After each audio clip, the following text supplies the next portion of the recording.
which will be about conversations, similarly interesting, perhaps not as exciting, but also interesting conversation. We will be having our own TCDS open house, and we will be serving pierogi, and it will be enough for all of you.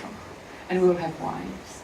And it will be the end of the day, and it's International Women's Day, and we should celebrate something. There is not too many things to celebrate those days. So this is something to celebrate, and I want also to celebrate our speaker tonight. Does he hear me? So it is incredible pleasure for me to introduce to you today our tonight's speaker, Leonardo Moretti Sakamoto, who is a journalist, who is a professor of journalism at the Catholic University in Sao Paulo. You sit down, you relax here for a second. And I don't have, not that I have too much to say, but I tell you, I think it's an extraordinary occasion for us because he is on the road all the time, and he is spending supposedly this year at the New School for Social Research, but he is between Geneva and other places, and you will shortly learn why. He's a journalist and he is a professor of journalism. He is also a very well-known political, should I say, civil society activist. His work on slave labor is well-known and provoked a variety of situations which endanger his own life. We should take good care of him when he's here and make sure that everything will be all right when he goes home eventually. But he will be talking to his own very, very, very popular blog. And I don't remember, but when I just noticed one time how many Facebook friends he had, I don't think we can compete with him. Anybody here, maybe even all of us tomorrow would never be able to compete with him. He's also a person who is incredibly recognizable in Brazil. And Brazil is not a small country, as you know. I did experience it because I was there with him. And whenever we stepped out of the car, it was just tons of people trying to come to him and to say hi. And I don't even know whether he knows all of them, but they certainly know him. So today we are using this opportunity that he is here, and we are using this opportunity that he agreed to talk to us and to give us a little bit of the food for thought before we'll get actual food. He will be talking, you do know the title that we thought about very long. We didn't want to have media in Brazil, so the title is What I Learned Being Cursed Online, Hatred and Intolerance on the Brazilian Internet. I actually don't think that this is just the case of Brazil, I think that we will be able to hear about it as soon as he will finish this very important text message, writing the text message. Eduardo Sakamoto, thank you.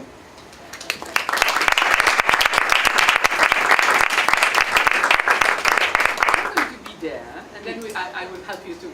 So we are aiming for 30-40 minute talk, and then conversation, and then we'll have a second part of it.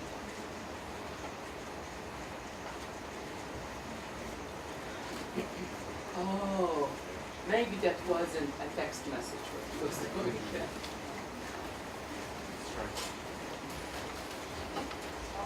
Yeah. Then you guys.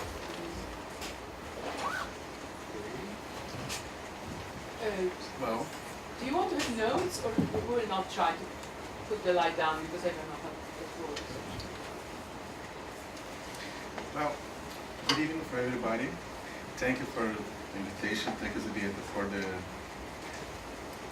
I will hire Zubia as my PR, in fact, because she always is very I will volunteer. kind. Very kind with the words. Thank you so much. Well, I'd like to start telling you. In some time, probably I can call this as an anecdote, but now it's more a tragedy story for me. At the beginning of the year, a newspaper, a medium-sized newspaper in Brazil called Edição do Brasil, published in the cover, in his cover of one of weekend edition, the headline saying that political scientists me say that retired people are useless for the society. And you see my picture, and you see a couple of old people going away. And the problem is that I never gave this interview. I never said this kind of thing. And I never talked with anyone from the newspaper. But they put this on the cover, and in the page 2, they publicize an entire page interview with me, with questions and answers that I never saw before, too. And in this interview, I talked that retired people are useless for the society and should be recycled and should definitely a lot of different things. And well, what and you can imagine the tide of offenses, of bad arguments against me after that. I can say that it was not the first time that they used my name without connection with the reality, and it is not the first time that they tried to defamate myself. But this time it was very special because I knew since the beginning what's going on, and I tried to write everything and to record everything, and with some help from my lawyers to understand step by step what's going on. And it was interesting because I could understand a kind of standard, a kind of pattern. First of all, people that never read one line that I had wrote start to share the text about this newspaper directly from the newspaper website, very angry. Second, some retired people desire to me suffer and pain, a lot of suffering and pain, in fact. And one example of that, it was this sir. I will ask him. That's better. Oh, much better. This is an example of one sir that was very unhappy with the interview that publicized Mr. Durval Alves Correia Alves from Rio de Janeiro. You're a bastard. You should be ashamed for your father and your mother who put you in the world. You should have the sensibility to know that the elderly contribute much more than you as a journalist. And I agree with that, but I think you should die before 40 years by some incurable disease or shooting. Be ashamed at your fucking face and try to do something good for who need dignity. Be a man, not a thief. Beware of the shitter that you talk. You are not immortal. Do not forget this, motherfucker. Useless you, suing me. Okay, this I received directly 755 messages like that directly. These are not counting the messages in other social media accounts and so on. Third, after this kind of comment start to appear, or message or email start to appear, the networks that use hatred and intolerance as tools, they discover the newspaper and they start to broadcast and spread out this very fast. And third, in the fourth, I start to be accused to be paid by the Brazilian federal government to do that, to give this interview against the retired people. Something like a conspiracy theory that my interview it's the first step to try to putting down the social security system in Brazil. Fifth, people start to connect me with the Nazis, and the hashtag Raio Sakamoto appeared on the internet. It was very, very interesting because it was hundreds of comments with the Raio Sakamoto and how I look like a Nazi. And then it started the first death threats. This is some fun. It is interesting because people put their real name, and I discovered that a lot of death threats are from real people with real names, that they are not afraid about appear themselves like as making a death threat. Son of a bitch, bastard, you must be hunted down and killed by the knife. I would love to shove 5 bullets, 1.40 in the middle of forehead, son of a bitch. And another, let's shoot down this bastard here, money from the federal government to say this kind of stuff. I will bury you alive. The guy's a jerk, a disgusting migrant. Oh, thank you. You deserve a bullet in your neck. I'm going to kill your parents. My mother doesn't.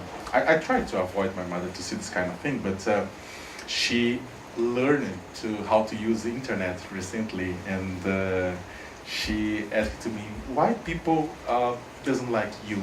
You are a good boy. And I tried to explain her that internet is a kind of zoo. But well, after that I explained my situation in my Facebook webpage, in my Facebook page. My Facebook page has 410,000 followers. And but this was not a very good idea, because the people that already trusted me, they didn't change the opinion about it.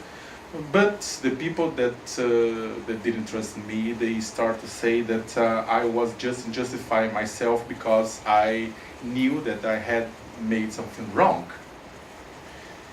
Well, then people from the blog, people that follow the blog, start to try to convince their friends that, okay, Sakamoto didn't make this kind of thing. And appears something very interesting. Even people from the extreme right wing that usually doesn't like me, because I'm from the left, of course. And they start to defend myself, to defend me and say, well, Sakamoto, we hate Sakamoto for all different reasons, but this is not true. This is lie. This is a lie. And if we start to use lies on this war, we will lose some time. But this tide of hatred was so strong that even the people that is reference for the right wing or the extreme right wing was not listened by these people, by this tide that are furious against me. They follow this logic of lynching, that if the majority is against you, it's because you are guilty from something. And I felt myself this time in the scene of Monty Python, the Holy Grail. In fact, burn the witch, because no, there's no matter, there's not a witch, no, he's a witch, because we say that he is a witch. And then the French journalists came and start to follow the case. Stories appear in the newspaper, in television, in radio. Everybody, colleagues saying that it was not true, but don't mind.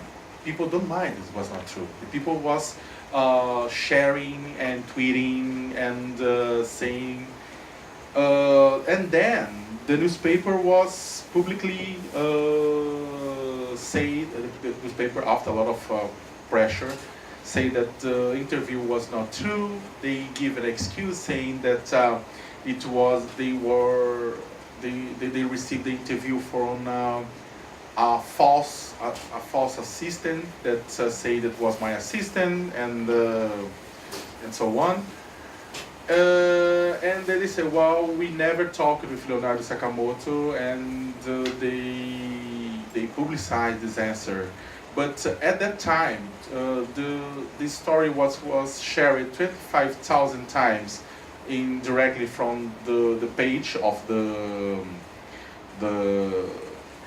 the newspaper, and more than 300,000 times from different social media accounts. And it was very complicated because this was not it's very complicated because it was useless, the comment of the newspaper by that time, because the content about the defamation was jumped out from the newspaper, and then they became part of the internet. It was this moving made to the wish or any action from the newspaper completely useless. I talked about this to the Brazilian General Attorney Office. I talked with Facebook, and Facebook suspended the web page that was spreading out some death threats for 1 day, and then the page on the Facebook came back, and something like that, for example, it was very interesting. Is in Portuguese, this useless will die soon. Sakamoto says that retired people has no utility, and this is a statement that I never gave. And then they put, if you can see here, they put here on this memes, they put here this image. This is the symbol. Well, this PT? Yes, it's I'm with some problems here. Here the mouse. This is the symbol of the PT, the Workers' Party, the party of the government. Put me like in my like a earring there, and there is no connection with me and PT, but people want to attack the federal government and take advantage of this. Let's attack the government using Sakamoto because he's in a bad moment. And it's interesting because it's not just the crazy people that start sharing and spreading out this. Friends of mine, the parents of some friends of mine, they were spreading out this, and in some moment, a group of people tried to hit me on the street. I suffered a lot of offenses. I was cursed in some restaurants, in the airport, and supermarkets. People say that I will die, that my parents will die, and the people that try to hit me, they say, "Wow, now you want to kill retired people? Now we will kill you." And of course, that nobody will kill anyone. But this is just an example that the violence that was born in the internet, that was born in fact in a printed edition, came to the internet, increased, got a bigger size, and came out from the internet again, and became real violence. Well, at the end, I got from the newspaper the right to publicize my statement about it, and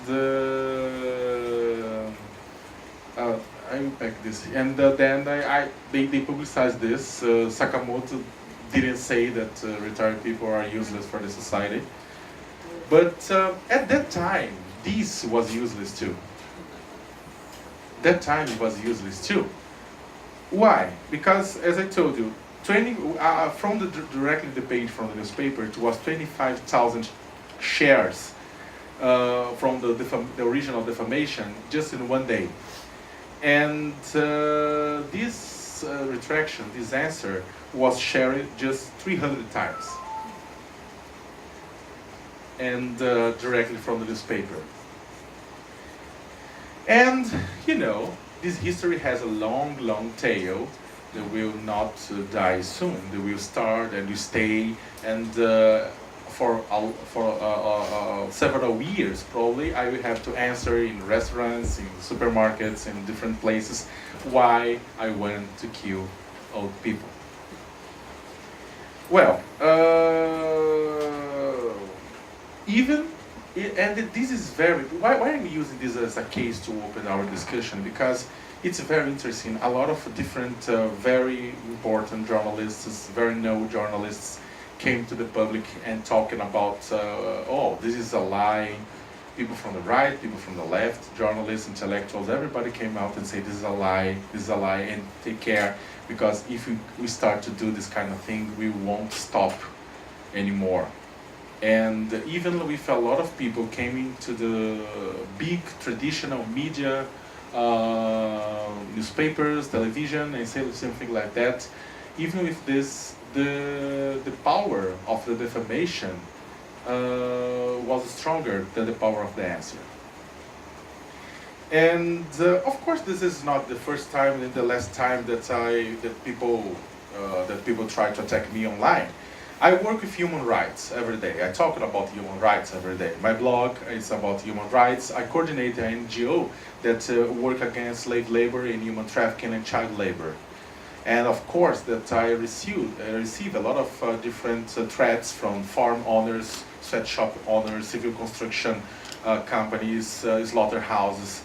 I have companies love to sue me for different reasons, because I publicize the denounce about slave labor, because I publicize the denounce of labor exploitation in a slaughterhouse, for example.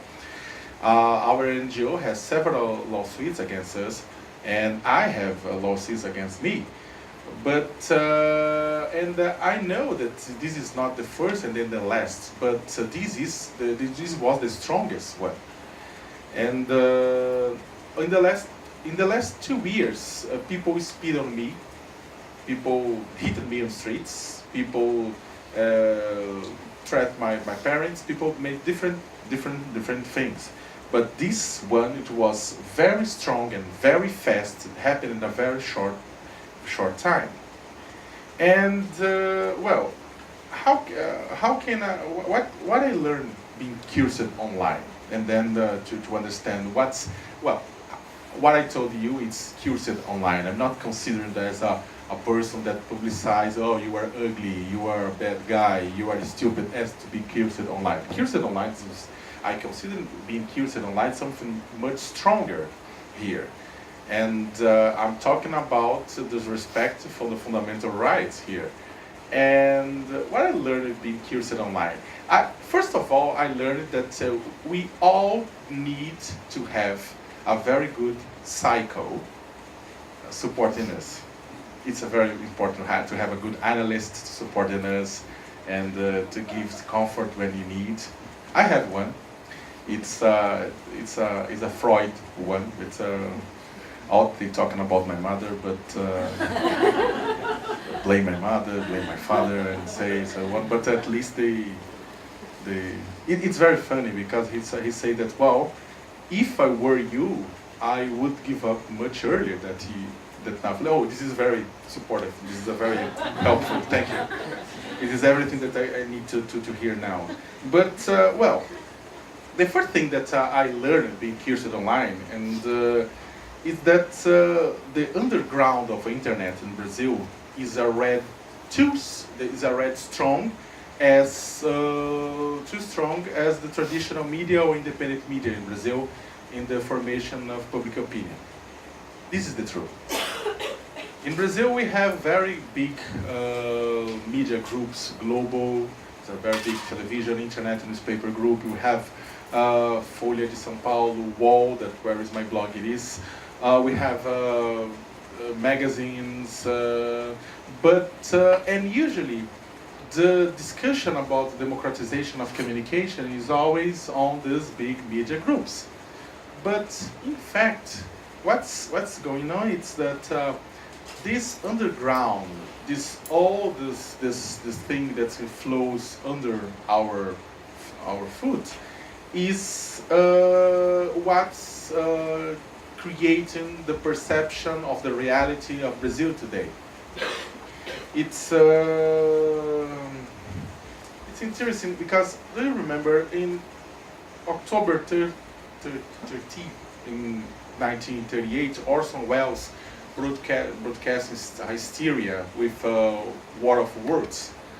You remember, everybody knows the history that he broadcast using a radio program, a fake invasion from another planet, and people from this became crazy and go to the streets and well, you know. And it's very interesting because the same thing happens in Brazil today, but not using the radio and not using not talking histories about attacks of Martians, but using WhatsApp and the audio recording. During the last general election in Brazil in 2014, a lot of audio was spread out using WhatsApp networks, talking about military coup, talking about the murder of a witness in corruption cases, talking about communist invasion of people from Venezuela and Cuba, of course. And talking about everything, and people believing in what received, believing in what they are receiving in the network by WhatsApp. And in fact, this affected the results of the election. The result of the election. I'm not saying that the final result, but this affected the election, the numbers of the election. And it's very interesting because the population feel comfortable to agree with everything that was broadcasting by anonymous sources in WhatsApp. They believe the same level from this source and some big magazines in Brazil or big newspapers in Brazil. Anonymous website without signatures, without sources that are located out of the country sometimes, with untrackable IPs. They sometimes they supply information for the middle class in the same way that a traditional magazine or newspaper in Brazil. It's for example, there is an interesting comparison here. This is the Folha de São Paulo, is the biggest Brazilian newspaper, the largest Brazilian newspaper. This is the part of politics of the newspaper. The account, the page of the politics sector from Folha de São Paulo in Facebook has 432,000 followers. And this is interesting. This is Folha Política. This is an anonymous website that publicizes anonymous information without any signature. If you try to looking for who is the responsible for this website, you won't find. You won't find. And this website, they take advantage. They want that people confuse this website with this one. The people believes that this one is and this is the same one. And this website, Folha Política, is a extreme right-wing website, has 1,128,000 followers on Facebook, 3 times more. In other words, the fake one has 3 times the real one. But the real one is a traditional media group with 95 years old history that, spread out, that publicize all the time reality and truth. No, but at least you can find the owner, you can find the report, the journalist that made the history. You can sue the company. This one, you can try, but you won't get any information, and you won't get to sue them or try to put information down. This is a website, for example, that publicized once that I received $1 million a year from the Brazilian government to defend the government, and they say, as I wish, but no. And well, and the second lesson that I like to say that I learned about being curious in the internet is that for a lot of different readers of websites and pages and social networks, doesn't matter if the information is true or false. Doesn't matter. Simple, doesn't matter. A big effort of reporting and muckraking and looking for information has the same weight than a good image, a funny image that you spread out to the internet sometimes. When the content goes and find the opinion of a person, this person will spread out this information. The person will make a big hug on this information and goes with them. In other words, I'm trying to say that what's more important is not if the information is true or false. If the information, if you agree with the information, you will spread out the information. This is the truth. And doesn't matter if that information has received a checked or double checked. The people will spreading this data. This is very uncomfortable, because you think that the most part of people that read something wants to everybody enjoying truth, everybody enjoying real data, but in fact the people is using this information as weapons in a digital war. It's interesting because when you're talking about politics in Brazil today, in a very polarized environment, we are talking about, and what this information is not to help you to build meanings or to build a better democracy. It's help to you to attack your adversary, or better, to attack your enemy. Because any adversary this time is changing in the shape of an enemy. Third, if the public debate was good, more qualified, people will feel more motivated to use truth, to use real information, to not be humiliated in this public debate. You know, when you go to a bar with your friends and you say, well, you see that you see a friend that start to make very bad things against women, against Afro-descendants, against migrants, against gays and lesbians. And if everybody around this guy start to laugh, start to say, oh, it's very funny, this person will feel empowered to the next time repeat and repeat and repeat. But if the society, if the people around this person start and say, stop, what you are talking about is very, very bad, this person will leave the group, or will think twice before to say the same thing again. But to this happens, it's necessary to the public debate is more qualified. It's necessary to the people be empowered with information and ready to use this information to block this kind of prejudice.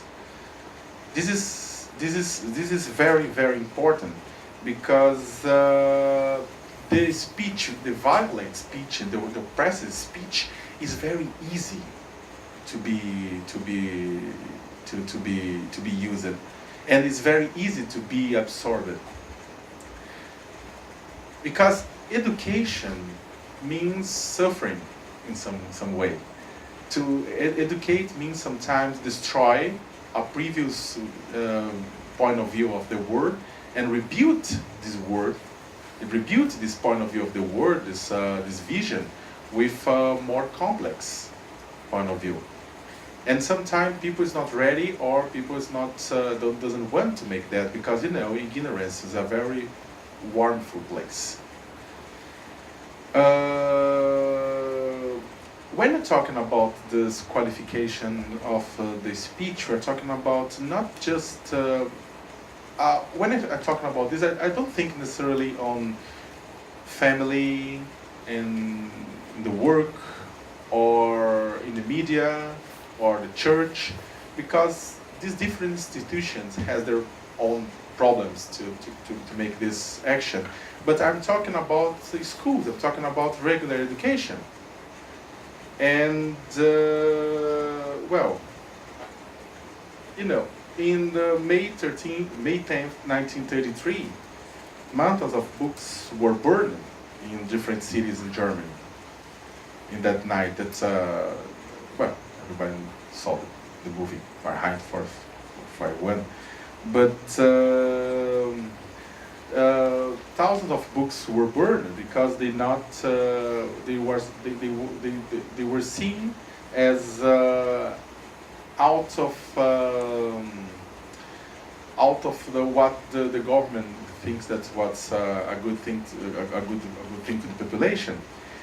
And what's going on today in Brazil, and we track this on the social network, it's that it's circulating by WhatsApp, by Facebook, requests from anonymous websites to ask to the young people to throw away books from their parents if their books are written as Marx or Gramsci.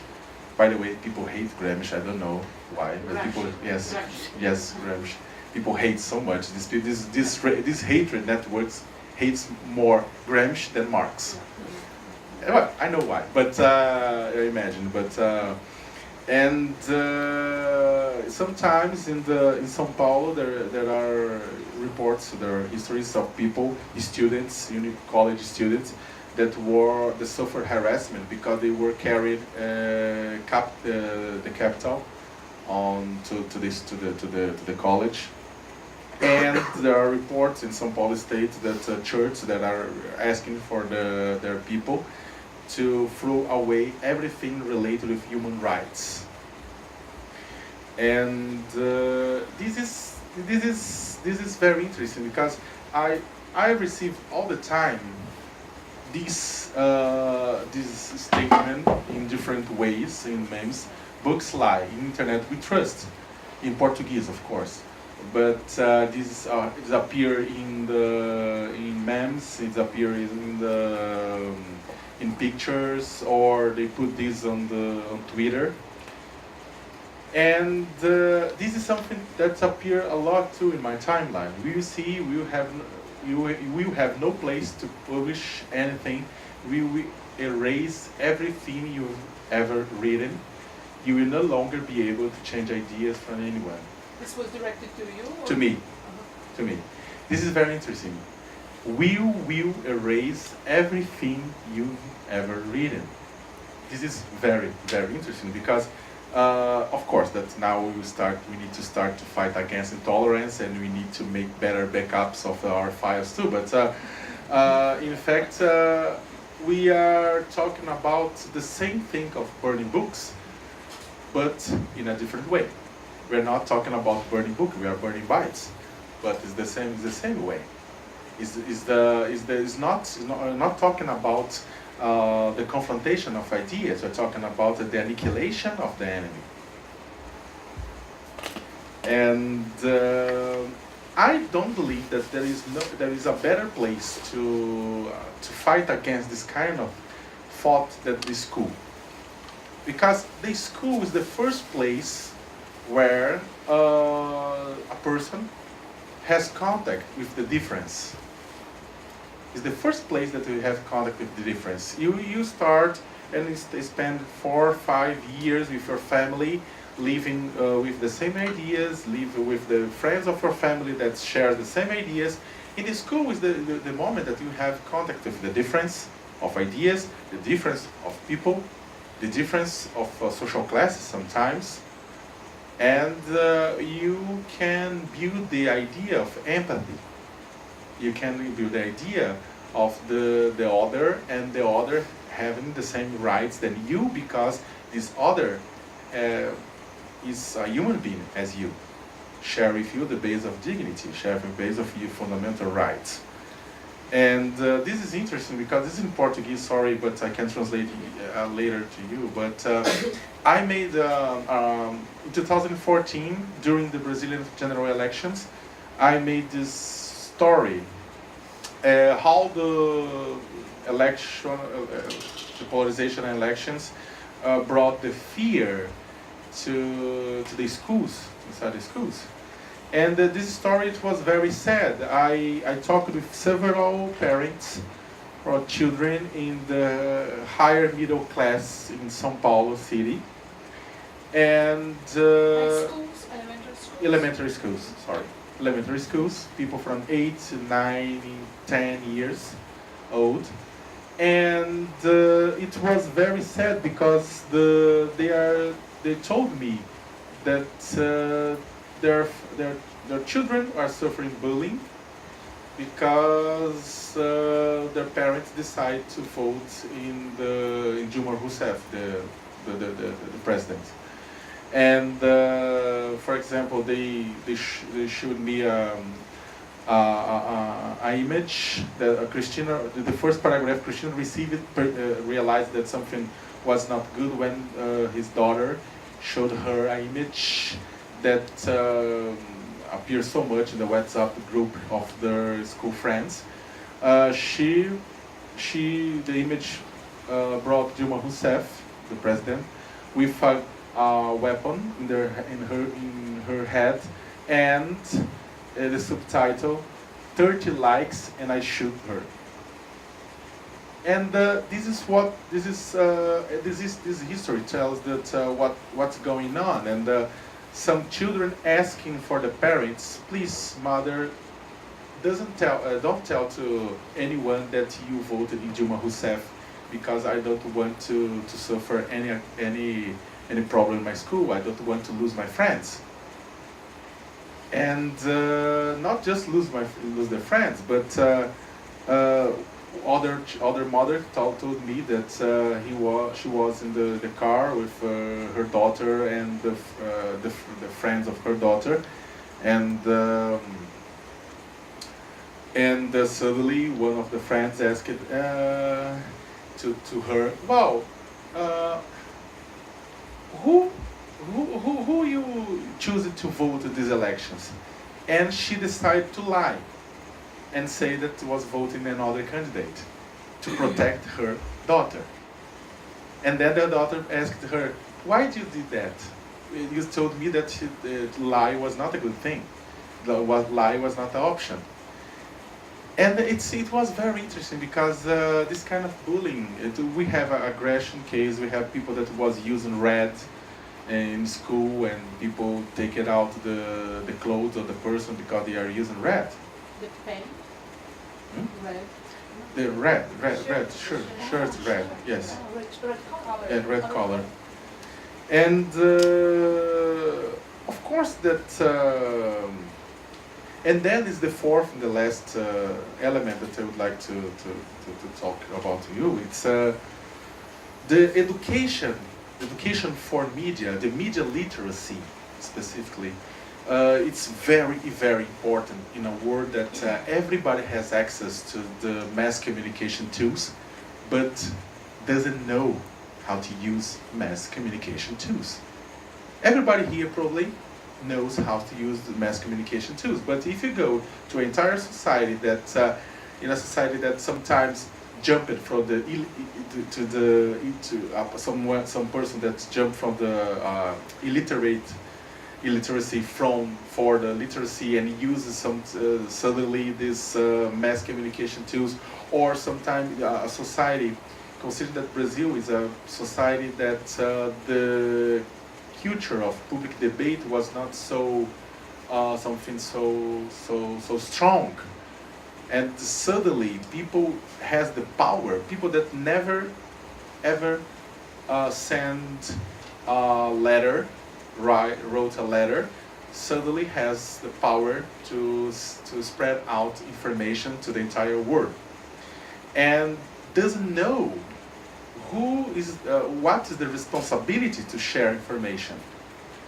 And this media literacy doesn't mean, of course, that to apply any kind of censorship on the population, but means that you have to train young people since the beginning, not just to understand what empathy is, what the difference is, what fundamental rights is, to avoid hatred and intolerance, but you need to train young people too to understand what is media, how to absorb media, how to understand media, how to filter the information that you receive every day, because the information that you receive every day, a lot of part of that is garbage. How you make this filter? How you put this filter? And as important too, what kind of cares that I have to follow before replicate, before share, or before produce and spread out information. We don't know that. We don't know that. If I ask to anybody here, probably you never learned this on the schools. How to use a Twitter, how to use a Facebook, how to face media, how to understand, how to read a newspaper. This is but not everybody knows how to read a newspaper. Really? No. In fact, no. There is a research in Brazil that is made each couple of years, and these years show that just 8% of Brazilian population is totally capable to understand any text and to write any text. 8%, not 80 or 18. 8, just 8. Is full. They have full capacity to produce and understand everything. This is too small portion of the population. And then now imagine that half of the country has access to smartphones. And how do you imagine how the side of the concern about this, that we have a lot of people that's not totally has the totally power to do that. I will try to finish to have a discussion and to you, but on March 17th, 2015, last year, I closed my blog for comments. People that want comments, want to say bad things to me, something like that, should use the Facebook or Twitter. But the page on the website was closed for comments. It was interesting because it was something that had already happened here in the United States in different places. Wired closed some parts for comments and other magazines or websites. But in Brazil, it was not so usual, this. And a lot of newspapers and colleagues interviewed me and said, why are you closing your web page for comments? This is not fight against the democracy that you defend so much. And they say no, because this space stayed open for 8 years to receive public debates. But then, what was public debate suddenly turned on offenses, turning on curses, turning on threats, and I decided that I cannot support this kind of thing. But it was interesting because after that, my audience grew up, everybody thought that the audience will go down, but the audience grew up. Why? Because in my opinion, there was a lot of people that want to participate of a healthy discussion, and gave up for my page because it was a place that was inhabited by trolls and something like that. And when I offer a healthy place, the people prefer to go there and came back. Well, of course that the situation it's stay worse. The situation of this comment area in not just in my page but in several pages in Brazil stay worse after the general elections of 2014, when PT and PSDB, the Social Democrats and the Workers' Party, decided to put on the streets a kind of war, a very dirty war for the vote for the citizens, and some extremist groups take advantage of this environment and spread out garbage and brought a lot of souls to their area. I know that some people here heard about the riots and the protests of June of 2013 in Brazil. And it was very interesting because the protests of June 2013 began as progressive wing protests, trying to discuss about the rights of mobility, urban mobility, and to reduce the cost of the bus and train fares. And of course, and people say all the time, well, but these manifestations, these protests were hijacked by the extreme right wing. It's not true. What happened is that okay, after the Brazilian redemocratization, after the 80s, after the constitution of 1988, that was a very good constitution. After the dictatorship period, Brazil, the streets of Brazil belonged to the progressist movements and to the left, in fact. And the right wing and the extreme right wing were ashamed to go to the streets. And after June 2013, they felt themselves more comfortable to go to the streets, because June 2013 was a claim to everybody go to the streets and demonstrate what they are thinking about, demonstrate their satisfactions and insatisfactions, demonstrate what their fears, demonstrate everything. And then a lot of different political positions that were hidden appeared. It's good. This is not bad. My friends from the left say, "Oh, this is awful." No, this is wonderful, because the street, the avenue, the squares, the public spaces are the best place to have this public discussion, and not in the underground, in closed rooms. It's better to make this in an open space, but. This brought to a lot of people that was not a lot of people that for the first time faced a different opinion, faced an opinion of difference, faced a different people talking about it. It's interesting. There are some research that shows that there are some people that, well, I never imagined that Brazil was not so conservative in some ways, but this was always there. This was just hidden. Why? Because you didn't have this public discussion, and brought a lot of people too that was very that just used the screen of computer to make a public debate, and used to say the another person, the different person as an avatar and not a real person. And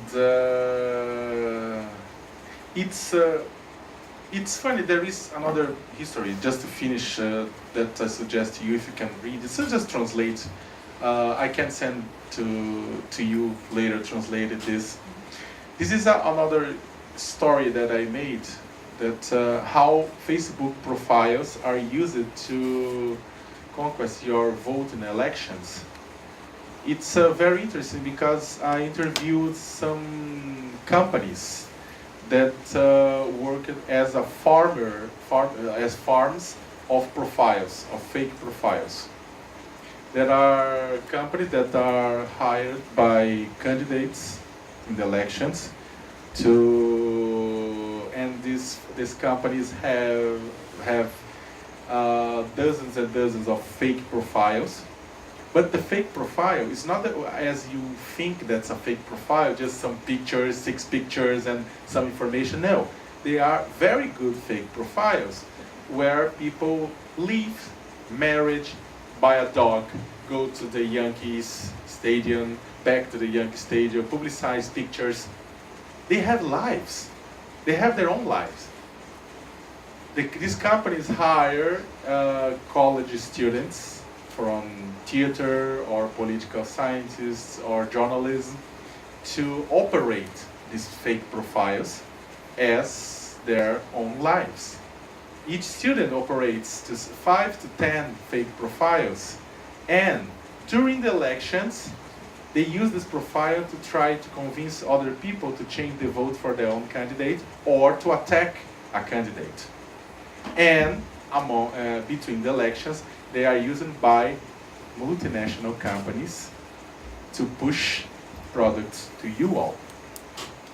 Yes, and then it's very interesting because the person, one of the owners of these companies, say to me that they have friends that are friends of their fake profiles, and they don't know these friends, they are fake. And some of them fall in love by fake profiles.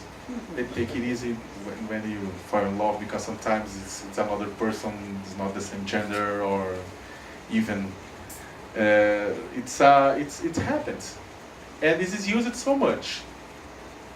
And the problem that after the elections, after the general elections in Brazil, a lot of these fake profiles start to be used in this dirt war.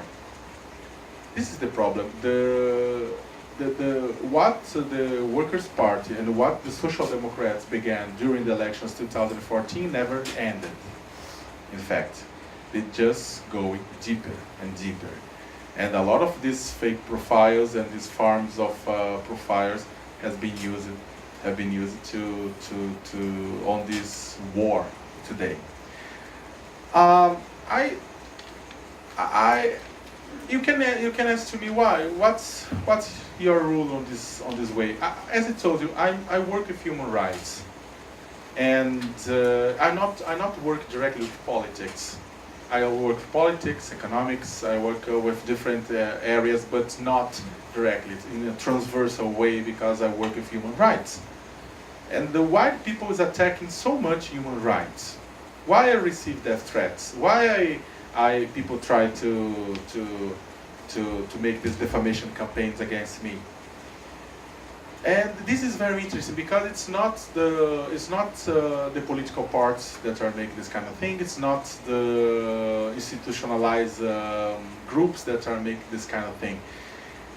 What's going on now in Brazil? It's a war for minds and souls too. There are a lot of people that's trying to change. They think that there are extreme right-wing groups that believe that Brazil is really living a communist dictatorship. And they believe that any action involving human rights or some humanist policy is a kind of threat to their point of view. They are attacking any group involved with human rights defense now in Brazil. And another thing too, because I am my target, my target audience, it's not it's not adults, in fact. It's part is adult, but the most part of my audience is between 16 and 28 years old.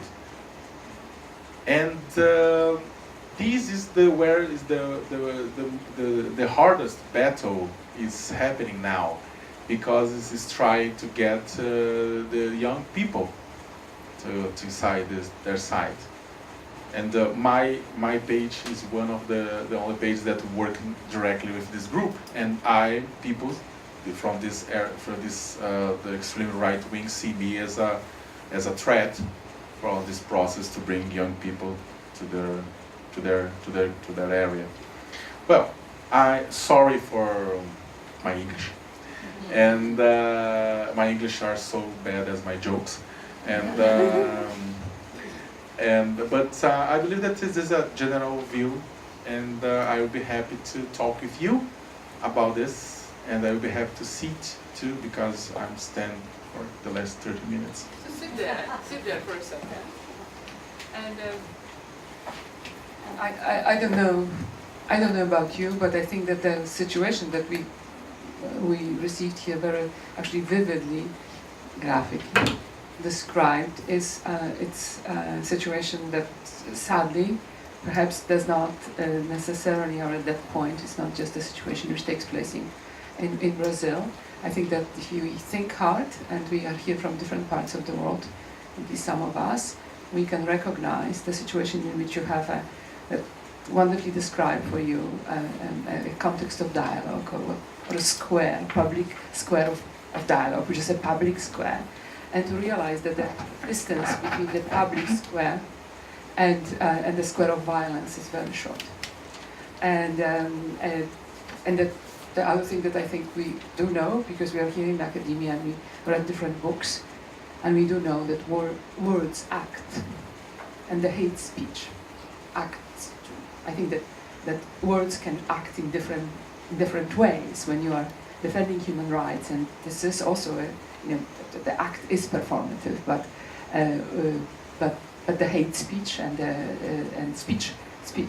hate speach could be could reveal its performative qualities. So. We will be opening the discussion. I only wanted to say that since we are a much fuller room than we were at the beginning, I want to say hello to those of us who came late. There are members of the faculty, and I also wanted to tell you I didn't want that before, and I have to say I don't know whether I can, because they are here privately, but we are having with us today the ambassador of Brazil's ambassador, Mr.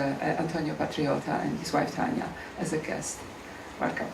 So here is the time to jump with questions or reflections. Yes. Do please introduce yourself, okay? Good night. Thank you, Leonardo. My name is Marissa. I'm Brazilian too. I live in Minas Gerais. I study Federal University. And I also work with human rights and social politics, and I work to government. And for a long time, I really agree with almost everything what you said about the actual time of Brazil, the violent time we're going through. But there's something I don't agree, which is about our hope on schools and education. I'm really hopeless about education in Brazil, because those people who attack you, mostly of the right wings, they are not ignorant people. They are very formally formatted on probably the best schools of Brazil, and they certainly went to universities. They are medicines, lawyers, architects, engineers, and everything. Actually, our biggest problem, I think, is exactly the educational system. They are, because our educational system are not critical one. We don't have a criticism. We don't have a place for critique in Brazil. We have that system that you sit down, the child sit down and just look at the professor speaking all the time, repeating everything what is in the book, and they are not capable to read, and not only newspapers or Twitter or Facebook, they are not able to understand the word, to criticize the word. This is our biggest problem, and unfortunately, the Labour Party and our last government, they were very good at some things, they about poverty and everything, but they just didn't make any difference about our educational system. There are a lot of people on schools, on faculties, but they are not illustrated. They can't make the critical reading of the word. I think this is the problem. And in 2013, when people I went will to... just ask you to maybe conclude with a question. Yes, all right. Yeah? Just no, in this is actually still 2013, interesting. yeah. I just don't want to, yeah. No yeah, problem. yeah. In 2013, they were in the streets. Some of them know what to fight for, but mostly of them not. And I think this is a reflection. That's it. Thank you. Thank you. Well, I agree with you. But when I'm talking about education, I'm not talking about the years of education. I'm not talking about technical education. That's what I'm talking about awareness raising and awareness. You don't. You need to rethink our educational structure. It's not. It's not just to give years of study for the people. Is you change our educational system too. And for example, just to have an idea, according to that research that's from the NGO called Ação Educativa, is a very important educational NGO in Brazil, just 22% of people that complete college are full capable to understand all the texts and write all the texts too. You need to remember that the quality of sometimes the quality of private colleges in Brazil are very complicated.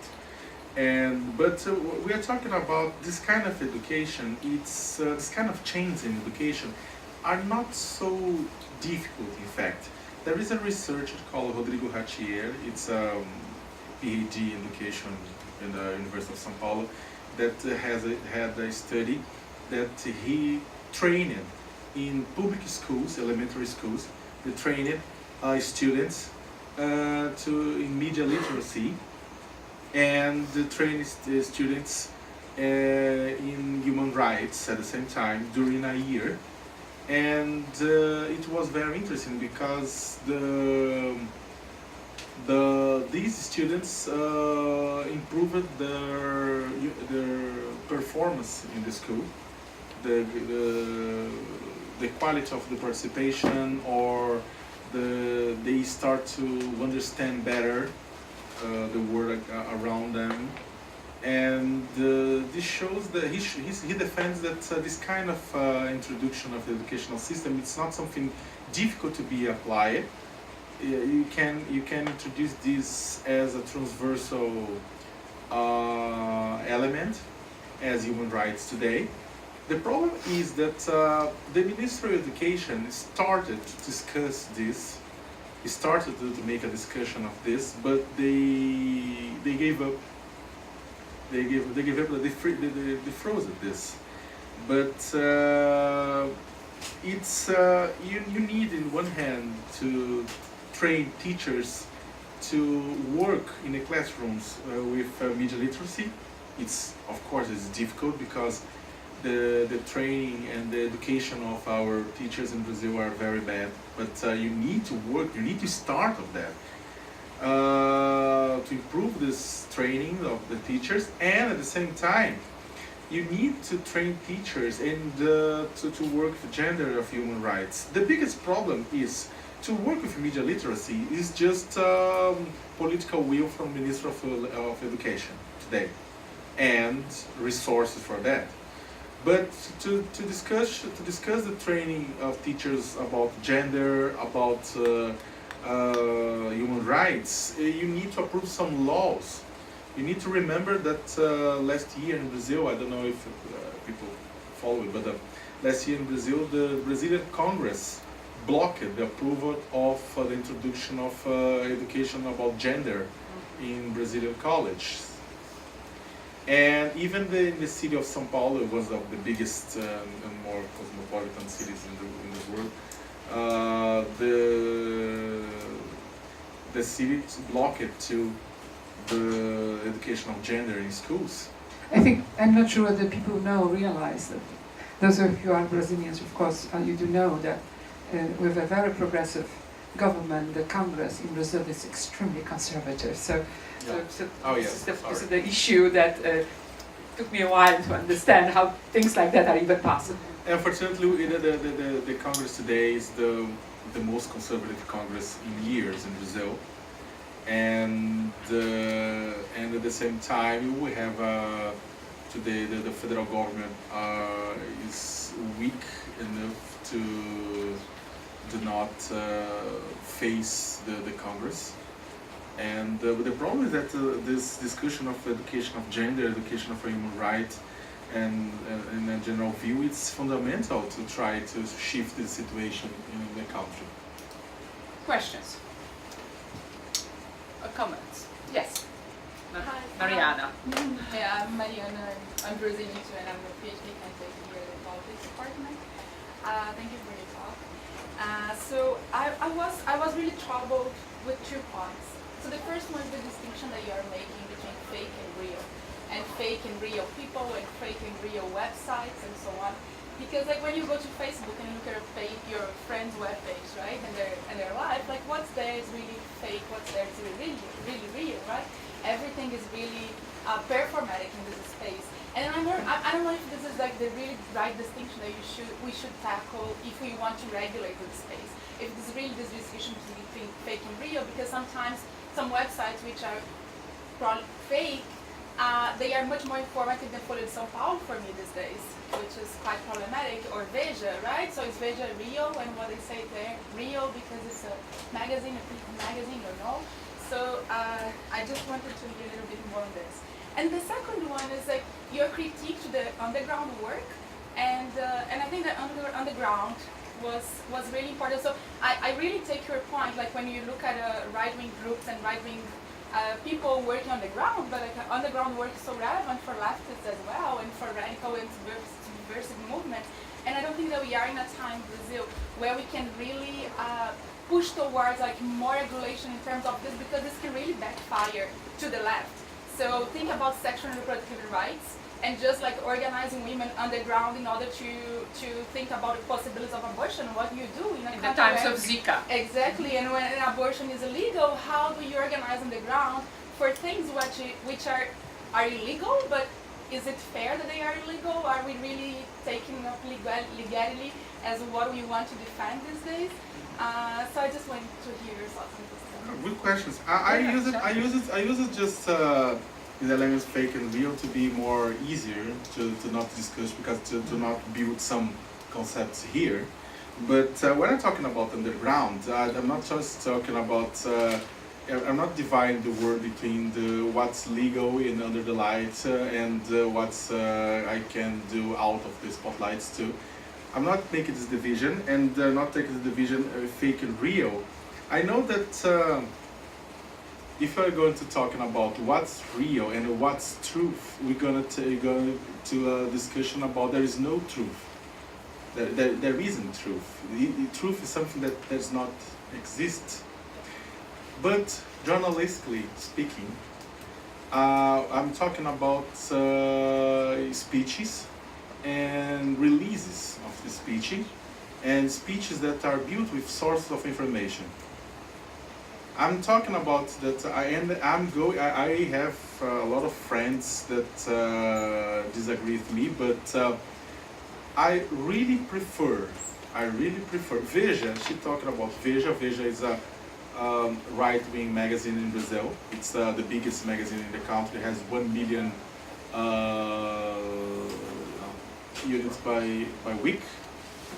And but I really prefer Veja than some. I'm from the left, and I can say I really prefer Veja than some left websites that sometimes spread out good information or real information, but are Not accountable. yeah, exactly. Thank you. Why? Because it's a risk for.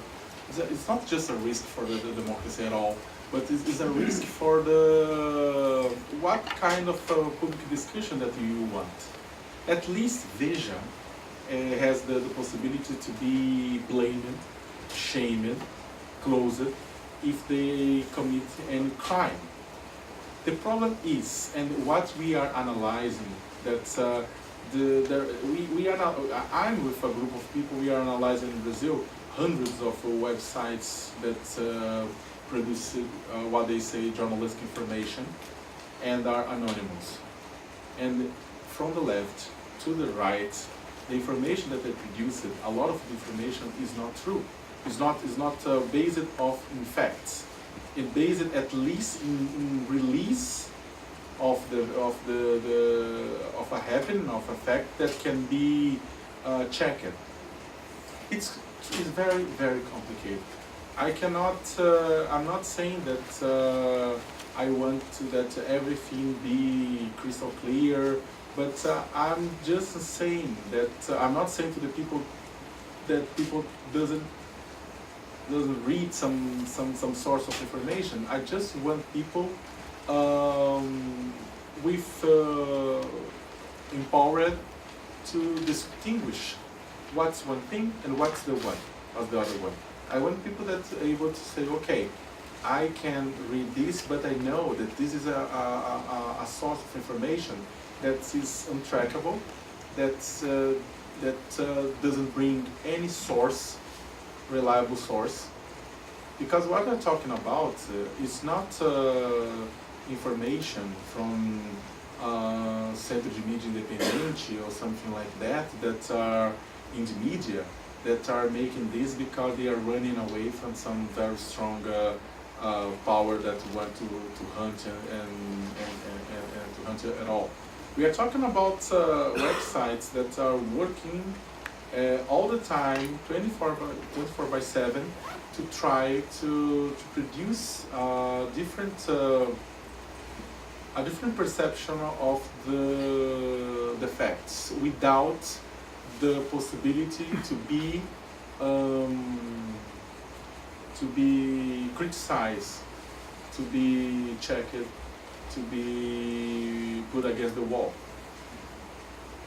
All the time, when Veja, and I talk this with I'm very comfortable to talk this because it was a friend of mine that made a cover of Veja about Che Guevara.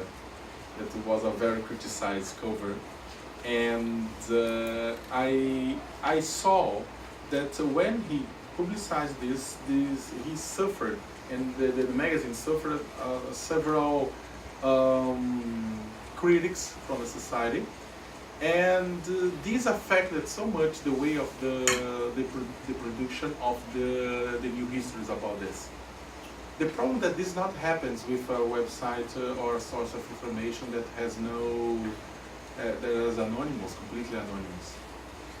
And at the end, there is another problem that I'm talking about. We need to work this in. This will be easier in Portuguese, but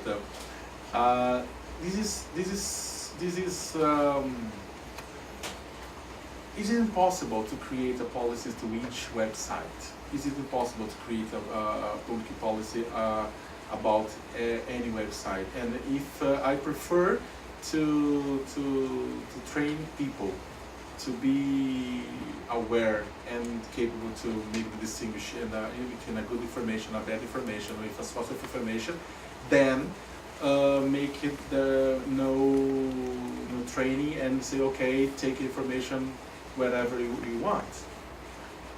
The most part of these websites are very, very good because they are very good in the shape of the speech. And they know that they are using no content, no useful content. They have no base on reality. They never interviewed someone. They never used a real data, but they are using a very good shape, a very good format of speech. Yeah, okay, it's very postmodernist, but in fact, it's like that. The credibility of their speech is on their own speech, in fact.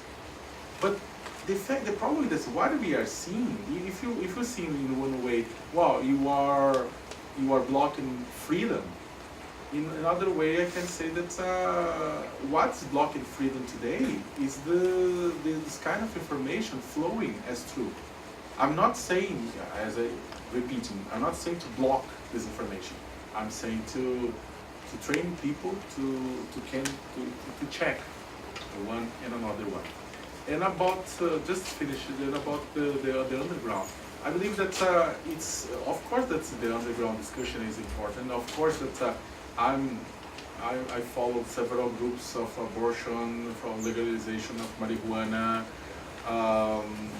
I'm very close to landless workers movement, and I know what's important, the underground communication. But one thing, it's the underground communication to defend the fundamental rights. And the other thing is the underground communication to attack fundamental rights. We're talking about, oh, it's not possible to distinguish. It's possible to distinguish. There are groups today in Brazil that are working to attack fundamental rights. And I'm not talking about extreme right-wing just. I avoid to make this distinguish because this happens sometimes with the extremely left and the extremely right too. And I believe that I'm not trying to regulate. A journalist asked to me yesterday that, you defend to regulate this kind of thing? No. I just defend people empowered to know the difference of this, and I'm not against the underground exchange of information. Even the deep web, I'm not against the deep web, for example. Even with everything the deep web. By the way, the deep web is very funny. But I just believe that it's important to train people to be prepared to understand what means the information that flows from the underground and what's the information that flows under the sun. I tell you what we will do. We will have Leonardo with us when we will have wine, and we can. And I invite you, and I'm sure that he would be also very happy to talk with us. And this is what we will do because he kind of is exhausted. And we are ready to have a glass of wine. I also wanted to tell you about a major tragedy that happened. Things happen. Today is an eclipse. If you don't know about it, bad things happen today.